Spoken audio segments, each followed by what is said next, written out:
Hello. So, I want to continue talking about this depression thing. And talked in the last video about that voice that's constantly churning up trouble in our minds and learning to disidentify from that. And that's been a huge help for me to realize that I'm not that voice. I can allow that voice to just come and go and try to cause its mayhem, but I don't have to listen to it at all. And I just realizing it's not me has been really helpful. And so I want to talk a little more about that voice. That's our ego, that's our psyche. Referred to it as the roommate that you can't kick out. So when it comes to that, what I'm learning is that throughout our lives, we go through experiences or we have painful moments or we begin to develop preferences and dislikes and kind of start to form an accumulation, I guess, of all of these things, and we begin to identify it, or we begin to identify with it is what I mean. So we start to say, well, I like this, or I don't like that, or I hate this when that happened. I hate that. We start to just become like who we are based on the things that have happened to us that we've had to respond to, and really out of fear, we start to build up this pain body, this accumulation of pain. So whenever something comes at us that sort of that we're sensitive to or that we fear, we have a resistance or a reaction to it. And it's usually a negative reaction. That voice starts talking to us and saying all kinds of things that really probably aren't true for the moment.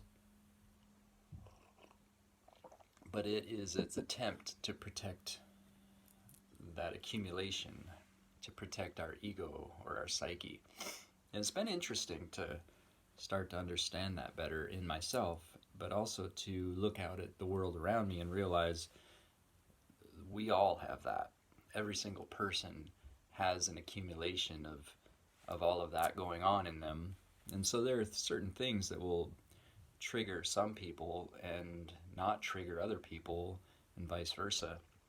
We're just all kind of unique as far as our psyche and ego goes. So just a practical story about this. Yesterday I was working a 12-hour shift, and I just got to the very end of my shift. I had about literally 12 minutes before my shift ended. And I was like, oh, I hope there's no more orders. I hope there's no more orders, because if an order comes, then I'll have to go do it, and I'll get stuck, like, working late or whatever. So it looked like I was off the hook. The last order was taken by a coworker of mine, and I was kind of looking at the time clock, just thinking I made it. And all of a sudden the phone rings, and the coordinator's like, Bird, I need you to take this. I'm sorry. So I'm like, oh no. So I take the order. I realize it's up in one of the ICUs, which, that can be anything. It could be an easy x-ray, or it could be a very difficult situation with a heavy patient or whatever, who knows. So I'm like, I better just get going. So I grab the cart and I start running up as fast as I can get there. I walk through the doors of the ICU, and I look down the hall, and there's this huge gathering of nurses and doctors all swarming around this particular bed. And I'm like, oh no, is that the bed I'm going to? And sure enough, I look up, and that's where I'm heading. And I'm like, what am I getting into right now? And my pain body just starts to develop this fear, because I know that I'm going to have to like push my cart into this big crowd of people, and they're all waiting on me to do an x-ray. And I'm talking about like 15 people gathered around this bed. And I can sense that the situation is critical, and that this is really important, and I have to get it right. And I start to feel this intense amount of pressure, like, oh, I have to perform, I have to do this. And I've been working 12 hours, and I was just about to get off, and my psyche, my ego is just like pounding, and all of these thoughts and all of these fears, and I'm just like, you understand. And so I kind of maneuver my way in there. I get everything set up, and it's taken me a while because there's so many people, and I'm like trying to work around all these people and get everything just right. And I want to just shoot it once so I don't have to like be in everyone's way again. And I want to get them the x-ray that they need. So it's all perfect, I think. I have it all set up. I'm like, all right, x-ray. I'm going to do an x-ray. Everybody clears out. I push the button. Nothing happens. I'm like, oh my God, what's happening? I look down, it says detector error. Well, I'm pretty new. This is only my third day in the ER department. I've been working at a lot of other places that aren't nearly as intense. And I'm like, I don't know what detector error means. And so I go and I look at the detector, and it's got all the lights on. The battery indicator looks good. The portable indicator looks good. Everything looks like it should. I've got the patient up. I've got the order there. Everything is ready to go. It just doesn't say ready to shoot. And I'm like trying and trying, and all these people are looking at me, and I'm like, I don't know. I don't know what's happening.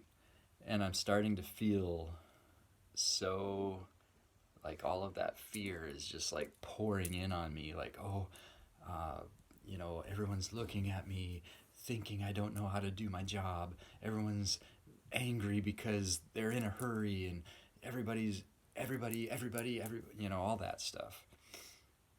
And I'm just trying to like be calm and not lose it, but I'm just like inside really freaking out. And so I'm like, I'm gonna have to just call down to the department. And so I have to like walk over to the desk. There's like 5 nurses at the desk. I'm like, I need to call the department. They're like, what department? I'm like, the emergency x-ray department. Like, I don't know. They didn't seem to be aware of what was going on. I'm not sure. But I'm like, so they're like, oh, you can use that phone right there. So I pick up the phone. I'm like, what's the number? And they're like, and this one lady is like, you don't know the number to your own department? And I'm just like, about ready to explode on this lady. I'm right in the middle of this big crisis, and she wants to give me shit right now. Are you serious? Did she realize this is my 3rd day in this department? And yes, I don't know the number to the department. If I knew it, I would be dialing it right now. And this is the first time I've ever had to call this department, so just give me the number. Anyway, a nice nurse looks up, has a phone list on the wall, tells me the number. I call down. I call for rescue. My coordinator comes up, and I'm like, I'm going to look so stupid. I'm almost sure there's just like one button that I need to push that I failed to push. And now I'm just going to look really dumb. She's going to come up and push that button and make me look so stupid in front of everybody. So she comes up. She starts looking around, looking at everything. Everything looks fine to her too. And she's trying to shoot, can't shoot. It's not working. I'm like, oh, good. At least it wasn't just because I'm like totally stupid. And that right there is ego. That right there is psyche. Like, what is this thing of that really is the center. I know myself fairly well, and I realize that my pain body is has a lot to do with like looking stupid or making dumb mistakes or not being good enough. Not being good enough is like totally what I deal with deep down inside. The fear that I have, the inadequacy. So this was just all like striking right at the center of my pain body, and I was just barely holding on, you know. So once she realized that it wasn't my fault, I felt quite a bit better. And so she had to go down, get the other machine and bring it up. We had to take the old one out, replace it, and then we shot it. Everything was fine. But yeah, that was kind of stressful. And all night long, all eve, like once I got off, and like continuously, my little voice just wants to replay it, replay it over and over and over and over and over and over again. Like, look at it from every angle. Like, what about this? What do you think that lady was really thinking? What do you think? You know, it's like my brain just wanted to replay it and replay it and replay it, and I was having a hard time. Like, my pain body was fully activated. My psyche and my ego were just like supercharged, and I was having to just like keep stepping back and saying, okay, there it is. It was what it was. That's what happened. I recognize it. I know what happened. I was there. Thank you for trying to go over it yet again, little voice. And then it would bring it back up again. And I'd be like, thank you for bringing it back up again. I was there. I remember it. Yep, sure enough. You know, and it just kept going on like that. And I kept having to just like, I guess, let this little voice keep talking its way out or out of it or whatever. I don't know. But eventually it was just like, you know, enough is enough. I can't keep replaying this in my head, and this little voice is starting to drive me crazy with it. So finally I was just like, you know, we're going to let this go now, and I'm going to intensely focus on the present moment around me. And I just started snuggling with my girlfriend and with Elise, and just like we watched a movie and we just sort of hung out, or TV or whatever, and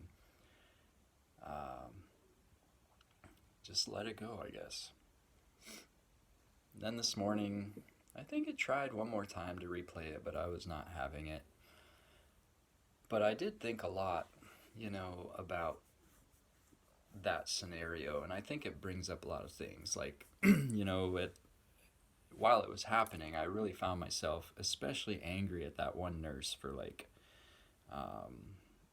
messing with me in the middle of all of this crisis or whatever that was going on. And, you know, there was this part of me that wanted to like lash out at her in some way or do something to retaliate or whatever. But, you know, what's helpful to me is that I'm learning that we all have this ego or this psyche, this pain body thing. Even her, every single one of those people there was dealing with their own stuff, their own thoughts, their own voices going on inside of them. You know, whatever had happened to this lady through her day, maybe it was the end of her shift and she was getting a little cranky, and maybe she wasn't at a place in her life where she was really learning to be in touch with her ego in the center of her consciousness. So maybe she's just living a large part of her life in her ego, and that's just, you know, right now where she's at. It's really helpful to me to realize that that lady's ego is not her. Like, deep down inside of her, she also has a center of consciousness. However much she's living it is not really my business, and I can't judge. But I know that any amount of negativity or resistance or anger or violence or hatred or rage or whatever that's coming out of another person is really not them at all. That's their ego. That's that stuff they've accumulated and built up throughout their life. And they may identify with it, but it's not them. Because deep down inside, there's like a center of consciousness, a seat of love. The oneness of the universe is that love. So it's been helpful for me to start looking at others that way, realizing that they are not their egos either. I'm not my ego. They're not their ego. You're not your ego. We're all actually one outside of our egos.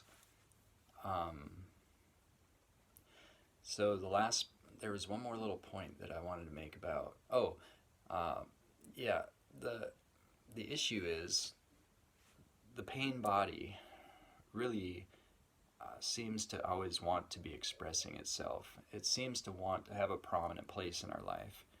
And so as we start to disidentify from it, we'll realize that it's pretty tenacious, that it actually wants to be angry, that it actually wants to cause a lot of problems around us, that it wants to kind of have the center stage. But I think that what I believe is that the more we practice to kind of let it go and keep disidentifying from it, the easier it gets to do that. The easier it gets to, well, the less power it starts to have in our lives. And we just start to really see more of who we actually are. And on that same note, we also start to see more and more who the people around us actually are. So that super annoying coworker that a lot of people might struggle with, we start to realize that's not really who she is.